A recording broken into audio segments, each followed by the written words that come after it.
Sean bienvenidos. El día de hoy haremos el experimento del laboratorio sobre diabetes mellitus del curso de Farmacología General a cargo del Dr. Fabricio Paul Gamarra Castillo.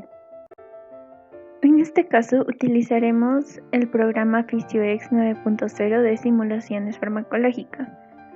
Para el paso 1 debemos arrastrar un tubo de ensayo hasta la ranura 1 de la unidad de incubación. Los otros 4 tubos de ensayo se colocarán automáticamente en la unidad de incubación. Para el paso 2 debemos arrastrar el tapón de cuentagotas del frasco de la solución de glucosa estándar hacia el primer tubo de ensayo de la unidad de incubación y añadir la gota. El tapón cuentagotas añadirá automáticamente la solución de glucosa estándar a los restantes tubos de la unidad de incubación, como se puede observar en la imagen. Para el paso 3 debemos arrastrar el tapón cuentagotas del frasco de agua desionizada hasta el primer tubo de la unidad de incubación y dispensar 4 gotas. El tapón cuentagotas dispensará automáticamente agua desionizada a los restantes tubos de la unidad de incubación y nos debemos fijar que en cada tubo recibe una gota menos que el anterior.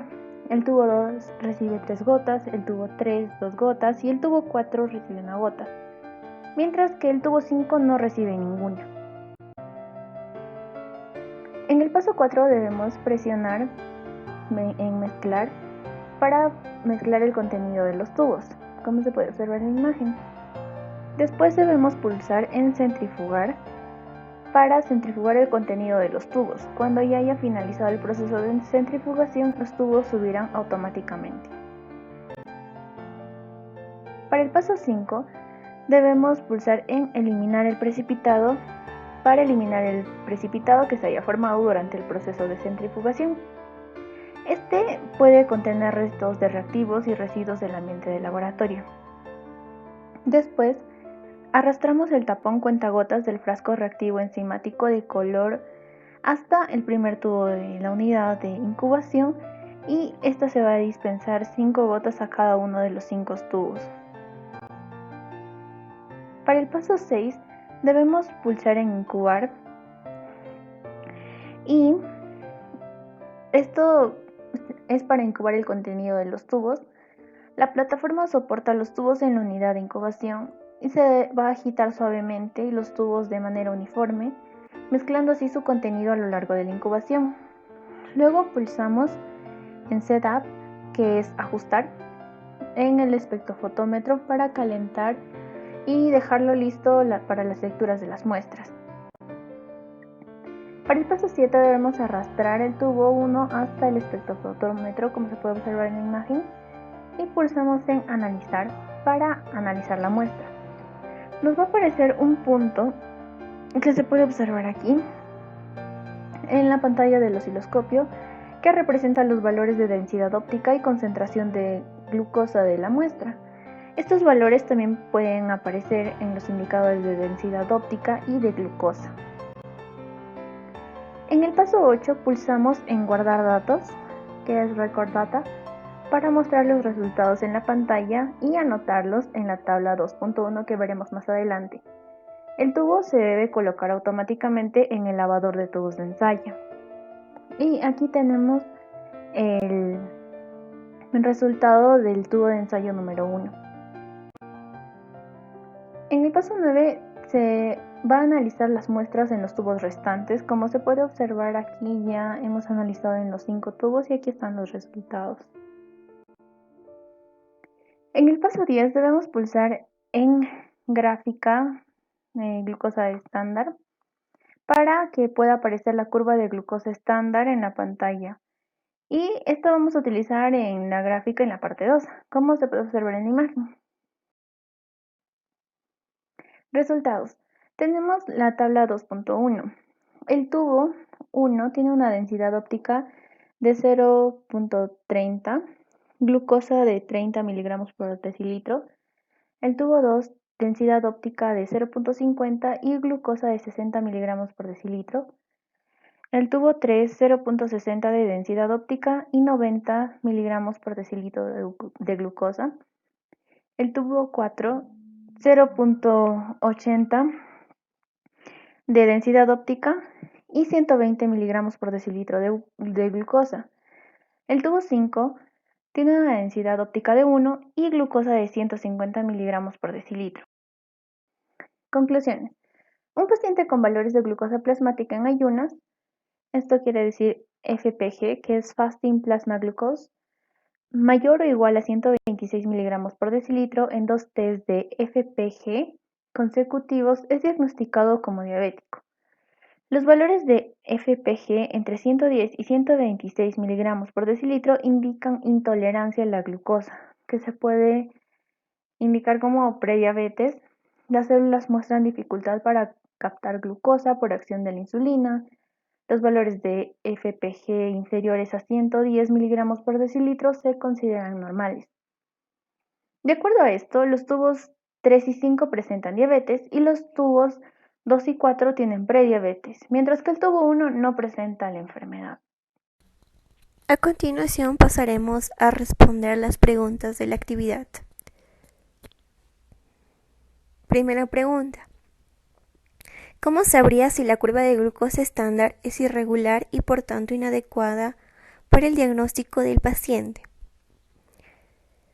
La prueba de curva de glucosa es muy importante, ya que nos va a permitir diagnosticar lo que es la diabetes en pacientes con prediabetes o para aquellos que se encuentran dentro de una categoría de alto riesgo sobre enfermedades como cardiopatía isquémica, también enfermedad ocasionada por la arteriosclerosis y en las arterias coronarias, entre otras enfermedades. ¿Ya? Y si esta no es continua, es decir, si la línea no es continua o recta, como en el caso del resultado de lo que es el experimento, se va a considerar lo que es irregular, ya que esto puede variar en función a la densidad óptica, el cual va a favorecer a que la curva no sea continua. Ahora, segunda pregunta. ¿Cuáles son las posibles fuentes de variación en la obtención de una curva de glucosa estándar? De acuerdo al experimento, vamos a considerar fuente de variación a la cantidad de glucosa que se administra a cada tubo de ensayo y a la cantidad de agua desionizada que se administra a cada tubo. Esto debido a que van a depender del grado de concentración y disolución, y además que se añade lo que son los factores externos del paciente, como es la alimentación, el estado emocional y el nivel de actividad física por semana. Bien, tercera pregunta. ¿Qué recomendaciones darías a un paciente con valores de glucosa plasmática en ayunas en el rango de intolerancia a la glucosa y que además el test de tolerancia a la glucosa oral da resultados en ese mismo rango?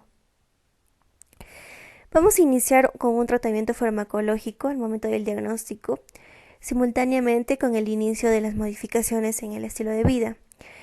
Este tratamiento vamos a basar de acuerdo a la eficacia del tratamiento en términos de respuesta metabólica, también de acuerdo a la seguridad y tolerabilidad del mismo, también de acuerdo a las circunstancias clínicas individuales, de acuerdo a las preferencias y necesidades individuales del paciente y también de acuerdo a los costos de los fármacos.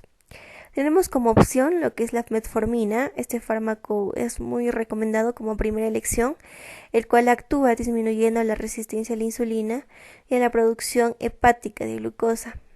Según un estudio, la metformina ha demostrado ser eficaz en la reducción de la glucemia y de la hemoglobina glicosilada, el cual se observó disminuciones entre 1% y 2% de la hemoglobina glicosilada. Por lo tanto, es el tratamiento de elección para diabéticos con sobrepeso y obesidad. Cuarta pregunta. La cantidad de jarabe de maíz en la dieta de los estadounidenses se ha descrito como alarmante. En el marco de esta actividad, predice las probables tendencias en los niveles de glucosa plasmática en ayunas de nuestros hijos a medida que crecen. Tenemos lo que es el hígado graso no alcohólico.